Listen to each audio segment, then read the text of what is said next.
Ahojte, počúvajte ďalší diel Ekotopcastu. Máme tu už 6. diel. Sedí tu vedľa mňa Boris Chmel, je to riaditeľ pre vonkajšie vzťahy nadácie Tipsport. Porozprávame sa o tom, prečo sa táto nadácia rozhodla podporiť Ekotop Film, filmový festival. Okrem toho podporujú aj iné, malé, veľmi zaujímavé projekty a o tých nám porozpráva tiež. Dozviete sa, ako získať financie na svoj projekt, ktorý možno už máte v hlave. No a v neposlednom rade si povieme, ako spojíme šport a ekológiu, tak nás počúvajte.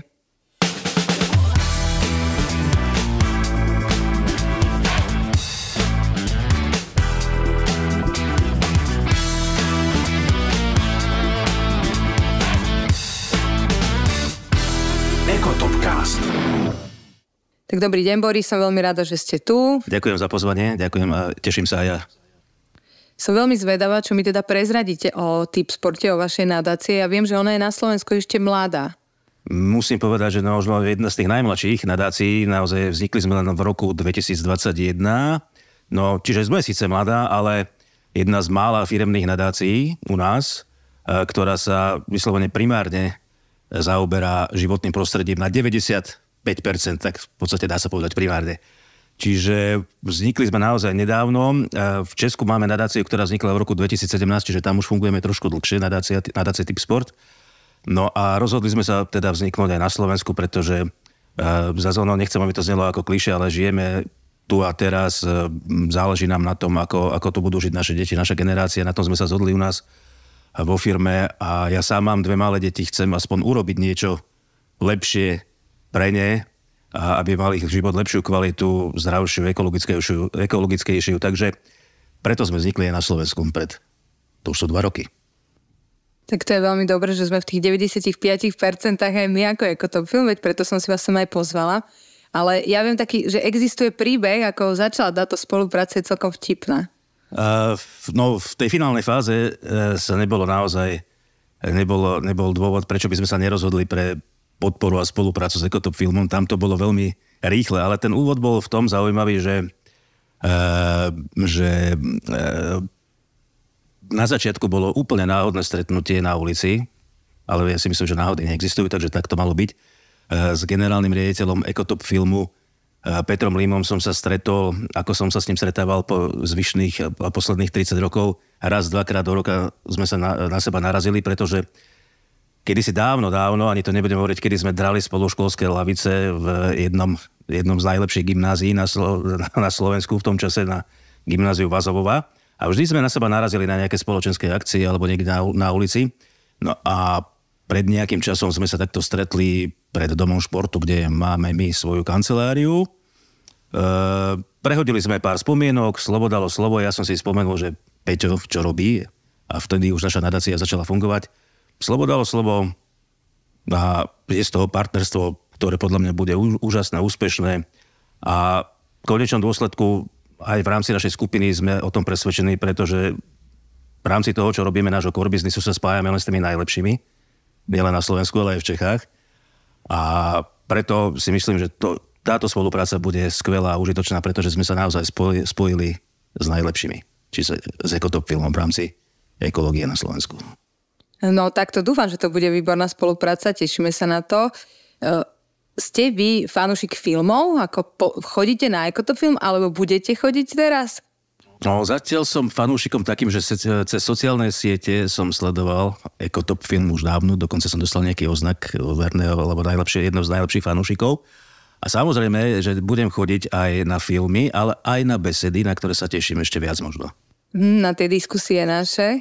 Diskusie, áno. Ste takí, že máte rád diskusie také všeobecné, celospoločenské, alebo skôr lokálne? Lebo my tým, ako cestujeme po Slovensku, tak robívame vždycky v tom danom meste nejakú lokálnu diskusiu, čo je možno taký nejaký menší problém tej daného miesta, alebo potom celoslovensku, alebo celospoločensku, potom na úrovni už ministerstiev a takže čo vás viacej zaujíma? No, v prvom rade určite aj tá celoslovenská a celospoločenská, do tejto diskusie sa chceme aj my zapájať, pretože je to dôležitá diskusia, ale tým, že aj my pôsobíme po celom Slovensku, aj podporujeme našimi grantami rôznych ľudí, ktorí pôsobia aj v maličkých dedinkách, takže samozrejme vieme sa dostať aj do toho daného kraja, do tej danej obce dokonca, kde máme ľudí, ktorých vieme podporiť. A toto nás takisto zaujíma, lebo našou snahou je podporovať aj tých menších, nielen celoslovenský, to je prvorada samozrejme úloha tú diskusiu rozprúdiť, ale chceme ísť aj do tých menších obcí, okresov a tam konkrétne projekty vyslovene podporovať. Tak povedzte mi nejaký taký zaujímavý projektík, ktorý je možno vaša srdcovka. No je ich viac, možno by som spomenul potom postupne všetky, ale okrem klasických výsadieb, ktoré možno spomeniem neskôr, a sadenia stromov podporujeme startupy. Máme vybudovanú spoluprácu s Livby, financujeme tam Envirolab, keď to možno rozmením na drobné, tak je to podpora vzdelávacieho ekoinkubátora, čiže mladých inovátorov, ktorí chcú robiť tento svet lepší. Môžem tam naozaj spomenúť, že teraz víťazný tím sme podporili určitou sumou a ten tím vlastne prišiel s nápadom na lacnejšiu produkciu vstupnej suroviny pre bioplasty prostredníctvom mikroorganizmov. Znie to komplikovane, ale je to užitočná vec, úžasná. Takže toto je napríklad tento ekoinkubátor.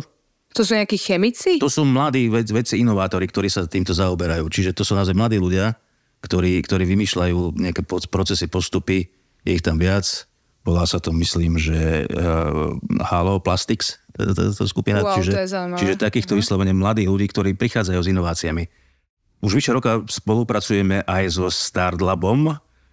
Tam ide z našej strany o tzv. Matchingové kampane. Čiže ak by som to tiež trošku priblížil, matching je taká unikátna forma podpory vybraných projektov zo strany väčších podporovateľov, čiže zo strany napríklad aj našej nadácie Tipsport. Tá podpora matchingového partnerstva a partnera spočíva v tom, že každý prijatý príspevok, ktorý dostane, sa znásobí a to znásobíme vlastne my. Čiže ak podporovateľ podporí tú danú kampaň napríklad, sumou 10 eur v celkovej získanej sume, sa tak pripočíta 20 eur. To už ide z našich.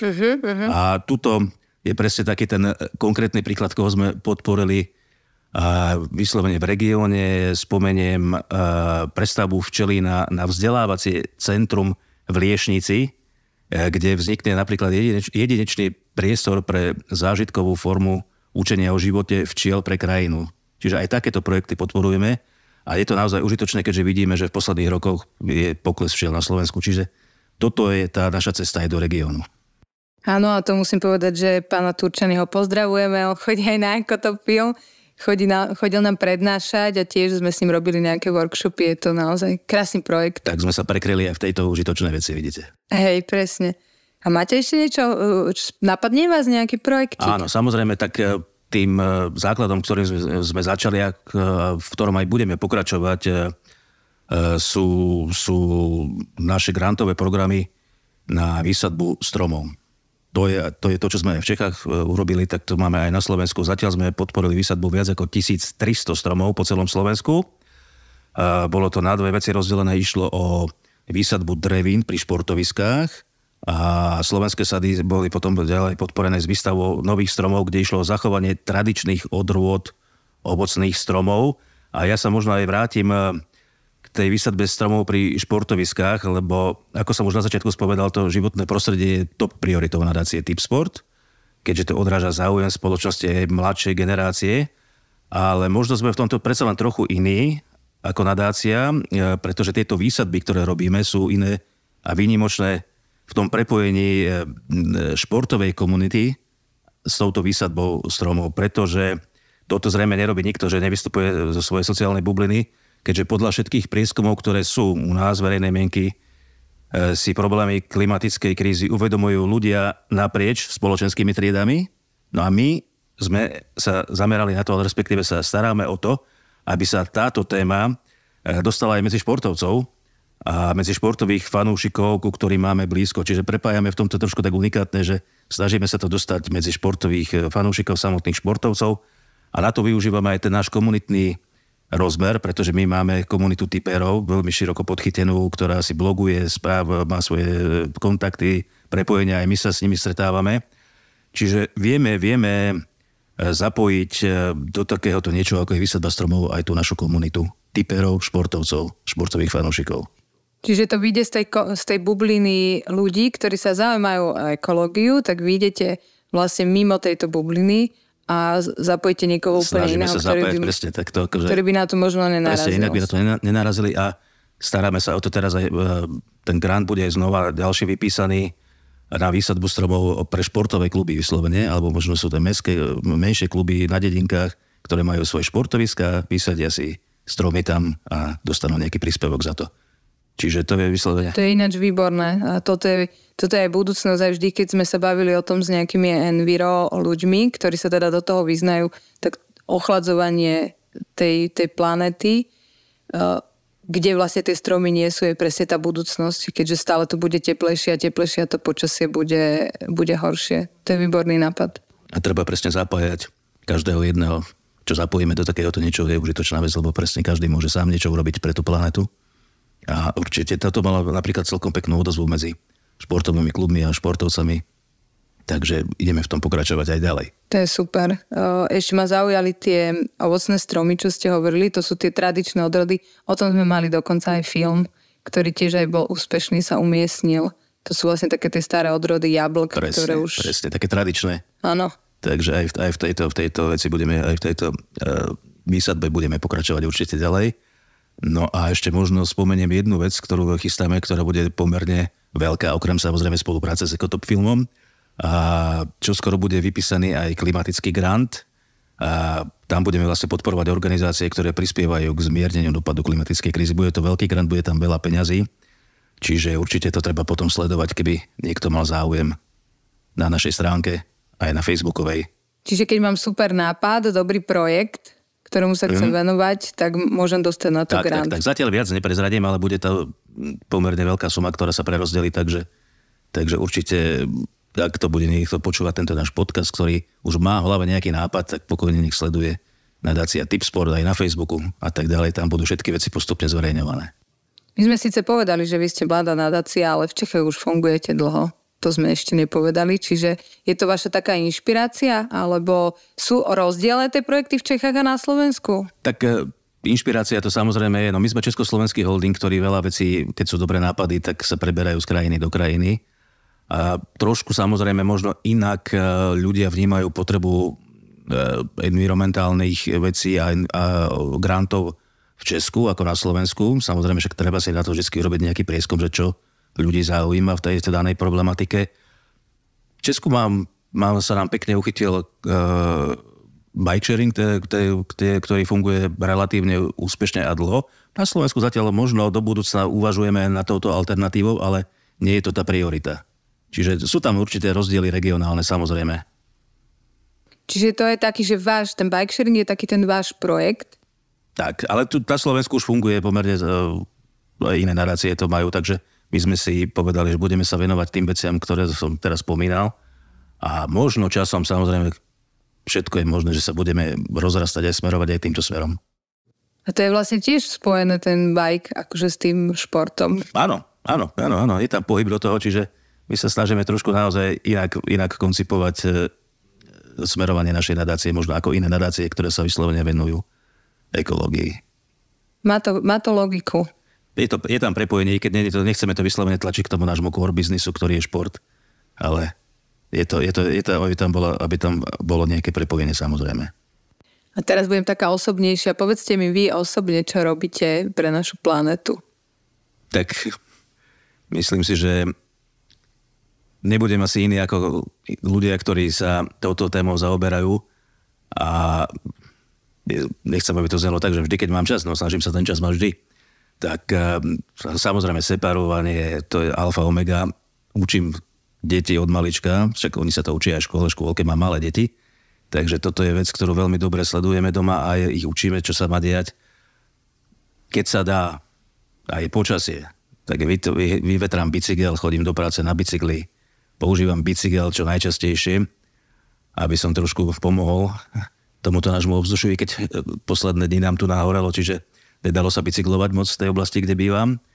Takisto sa snažím v obchodoch nepoužívať igelitové tašky a tak ďalej, ale ja to vidím najmä v tom, že bavíme sa doma s deťmi o takýchto veciach a tom je to moje osobné poslanie, ktoré chcem ja ako človek posunúť ďalej.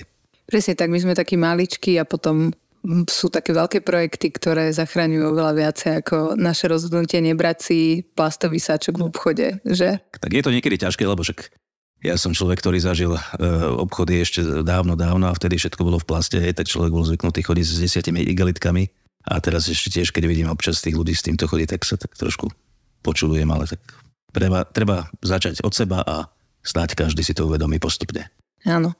A kupovať staré odrody jablok. Tak, presne. Lokálne niekde, keď sa dá. Ak sú dobré. Lokálne, presne tak. Vy ste hovorili, že vaša nadácia 95% podporuje enviro, zelené témy, ale je tam ešte 5%. Tak povedzte mi o týchto 5%, čo ste sa rozhodli podporiť? Tak ono to je plus minus 5%. Ja som si to tak spočítal v mojej hlave. Matematika nebola nikdy moja silná stránka. Ale plus minus je to naozaj tak, pretože ak by som to mal tak povedať, tak životné prostredie to nie je samozrejme len ekológia, ale je to aj spoločnosť, v ktorej žijeme. Malo by to byť demokratická spoločnosť. Nebojím sa povedať aj liberálna, lebo to je základ tej demokracie, aby sme mohli robiť každý, čo chce. A samozrejme sú to aj ľudia a demokratické inštitúcie okolo nás, ktoré toto všetko môžu zabezpečiť, a aby sme mohli takto fungovať. A my preto dlhodobo už spolupracujeme s organizáciou ako je Postbellum. Intenzívna spolupráca je takisto s Centrom pre filantropiu na projektoch, ktoré posúvajú ďalej občiansky sektor. Ja sám som bol teraz na konferencii, ktorá sa venovala občianskej spoločnosti, ako ďalej by sme mali pokračovať v týchto projektoch tak, aby tu sa dalo žiť naozaj kvalitne, aby sa človek nebál povedať svoje veci, aby tá demokracia fungovala. Napríklad s Postbellom organizujeme beh pre pamäť národa. A to je to, čo som spomínal predtým, že nielen na Slovensku, ale aj v Českej republike. Tam je takisto Postbellum, čiže to sú veci, ktoré sú naprieč krajinami a je to beh, kde si naozaj pripomenáme pamäť ľudí, ktorí trpeli, mali problémy kvôli niečomu, kvôli svojmu presvedčeniu a tak ďalej. Čiže aj týmto sa snažíme trošku prebudiť spoločnosť. No a s Postbellom máme aj takú peknú akciu, ktorá sa dočkala aj televízneho spracovania, a to je podpora športových legend z rokov pred Nežnou revolúciou. To už si možno málo kto bude pamätať, ale oni ešte žijú, majú dôchodky, ktoré sú, aké sú, nechcem si hovoriť presné sumy. Čiže podporujeme tých športovcov, ktorí už sú na dôchodkovom veku a kedysi preslávili Československo, boli to medailisti, ale úspešní reprezentanti na olympiádach a dnes nemajú veľa prostriedkov na dôchodok, tak sa im aspoň snažíme vrátiť niečo z toho, čo oni dali tejto krajine kedysi, budovali jej slávu. Čiže naozaj takýmto spôsobom je tam veľa známych tvári reprezentantov, futbalových majstrov Európy a tak ďalej. A toto je asi tých 5%, ktoré sa snažíme ďalej podporovať a riešiť. A vy ste povedali, že tam je obrazové spracovanie, tam vznikol nejaký film alebo dokument? Sú to krátke dokumenty, ktoré sú vysielané. A to by sme aj u nás mohli pustiť na festivale. Budem rád. To sa dohodneme. Beriem vás za slovo. Možno by sme tam mohli aj nejakého pozvať, veď ľudia by určite radi si vypočuli takéto osobné príbehy. Mňa by to napríklad zaujímalo. Ak sa to hodí koncepčne, určite, tak my budeme radi. Tak my máme na Ekotop filme kategóriu, my ju voláme, že Current Affairs, to sú akože aktuálne prípady alebo kauzy, takže tam tiež máme aj sociálne filmy, takže toto určite sa to k nám hodí. Takto sa dohodneme, beriem vás za slovo. To určite bude fajn. Tešíme sa aj na toto. Super, ďakujem vám pekne, Boris, že ste prišli, že ste si našli čas. Bolo to veľmi hodnotné a som veľmi rada, že také organizácie, nadácie existujú a že vznikajú a držím vám palce. Ďakujem a teším sa na spoluprácu.